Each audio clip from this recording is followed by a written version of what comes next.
I was a Game Boy kid. Tetris, Super Mario Land, Teenage Mutant Ninja Turtles, even arcade games deemed retro for the time like Kicks. My Game Boy came with me everywhere.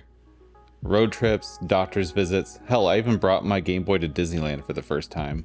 Collecting for the Game Boy may not be as painfully expensive as it is for other consoles of the era, but with the volume of games available and some of my favorites growing up becoming more and more difficult to track down, it was time for this lily-livered scallywag to swab the decks and batten down the hatches because we sail at dawn.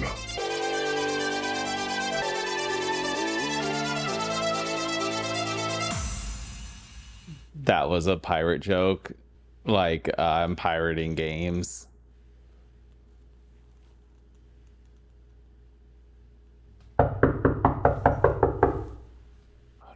Oh no, they found me. They found me. Where I get all my ROMs is www.arc. No! Hit the switch online! The family plan! And the expansion pack! Ah!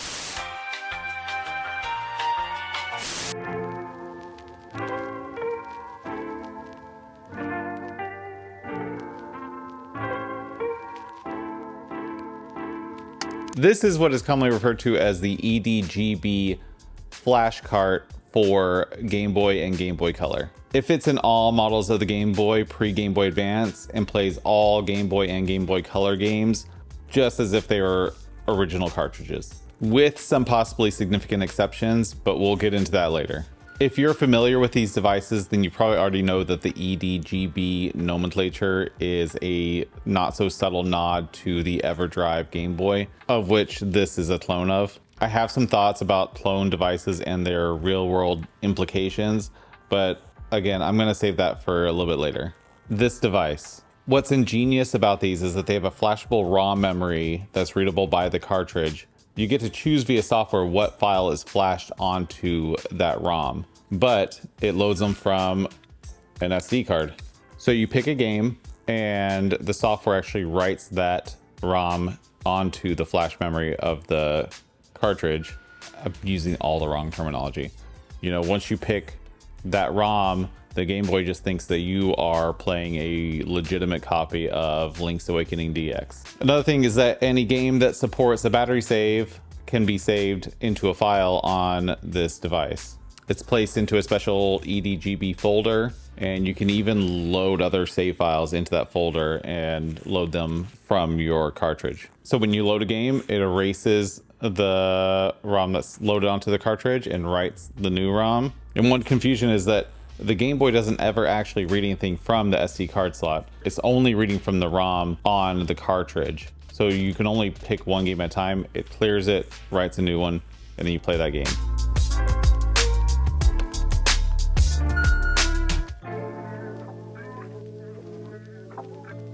This is not emulation. You're playing on original hardware. You're playing on the Game Boy. The Game Boy is doing all the processing. The Game Boy sees it as a standard game from the cartridge. The trickery comes from the cartridge itself. And so the Game Boy thinks that you're playing that $100 copy of Shaq Fu that you bought one late night in a drunken stupor. Now this is available on AliExpress, eBay, sometimes Amazon, all the usual culprits. And it's actually a clone of the original Everdrive. There's new models that have been released since then. The clones all come from the very first version. And depending where you buy it from, you can receive all sorts of different versions of this thing. Although most of them kind of work the same way with the same types of features. The one that I picked up has a translucent shell, a spring-loaded slot for the SD card, a basic Game Boy GB Pro Plus Revision C low power consumption label, and a purple PCB, which actually looks really cool. I could not find what Revision C was in reference to, but it does have a 2023 copyright. I don't know what they're copywriting or what rights they're reserving.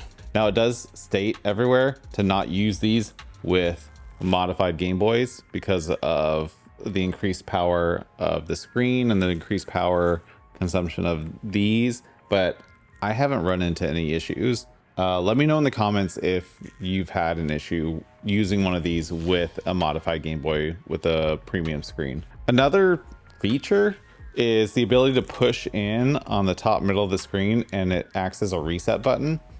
I didn't like using this because I felt like I was gonna crush my Game Boy.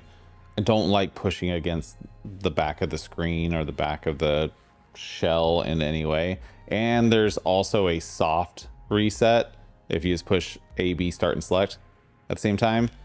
Much rather do that than try to crush this cartridge. And now it is tough to figure out which version of this device that you're going to end up with. The one that I got, I kind of got shafted. The firmware is dated to 2015. I've seen some 2016, and mine came with a 512 megabyte SD card. I see most of them come with an 8 gigabyte, and I saw their file structure has way more games. It has a specific Game Boy Color folder. Mine didn't have that. Your mileage may vary with what you end up with. With that 512 megabyte card, I was able to put in a 4 gigabyte card. It worked. You sure about that?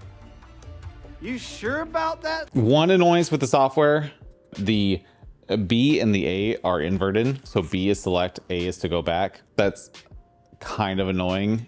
You may think, well, Ty, why don't you just update the firmware to the newer firmware that fixes that? Well, funny you should bring that up. Crix, the original developer and inventor of the Everdrive, has updated all the firmware so that it detects clones and will brick your device if you try to update the firmware using a clone device, which is badass. Good for them for fighting back. When you buy these, they come preloaded with a buttload of games, ROMs, ROM hacks, and all sorts of funky, weird goodness. Speaking of which, these ROM hacks, whoever made these, you're brilliant, and you're also really f***ing weird.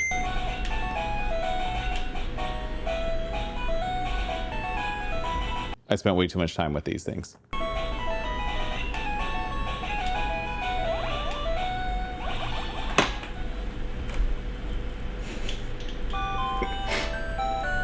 Now, some caveats to this. It's a mixed bag what you're gonna get. You're not buying from reputable sellers. You're not buying from, big retailers. You're buying kind of like a gray market item. So the other thing that I should mention is that there is no real-time clock on this device. Now, most games don't use that. Ones that do are the Pokemon games, the Generation 2 Pokemon games for the Game Boy Color. They use a real-time clock to track the time of day. And you can get around that by using a modified ROM, a patched ROM, that allows you to put in the date and time every time you play it. But if you're trying to play those Gen 2 Pokemon games with this, it's gonna be a pain. The other thing is that these are the oldest version of this device. There's been like 6 revisions, and some of the newer ones have a lot new features. So, with the X3, the X5, they're not too much different than this. The X7, their like flagship cartridge, it has game saves, it has in-game menus, and it has real-time clock. Remember that 4 gigabyte card that I put in here? Randomly, one day, just stopped working, would not load a single game.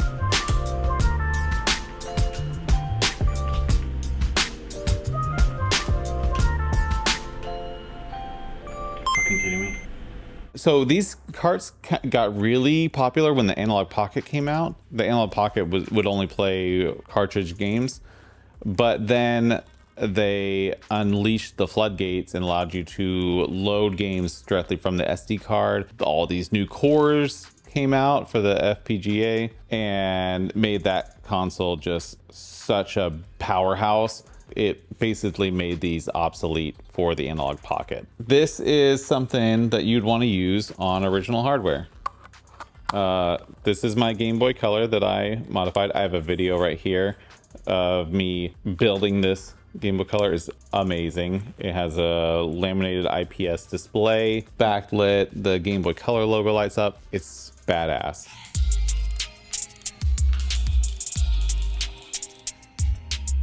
And that leads me to probably the biggest issue I have with these clone devices. Yes, these are devices made to load up ROM files of games that you may or may not own the rights to play on our Game Boys. But there's real people behind creating these products. I grabbed this cartridge to review for this video just as a cheap way to play Game Boy games on original hardware. As I was writing the script, I did some research as to how the Everdrive came to be, and I saw the human side of what it takes to create these products that sometimes we take for granted. Crix, the inventor of the Everdrive, started in a basement in Ukraine, and they had to flee to Spain during the invasion and subsequent war. I went through the Crix updates and read about spouses and children, friends and family, photos of portable generators running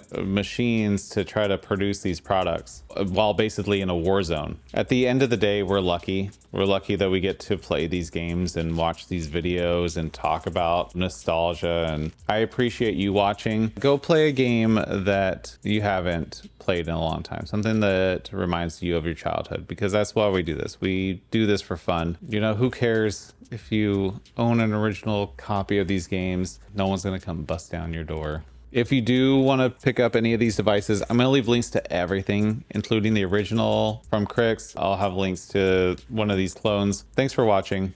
Cheers.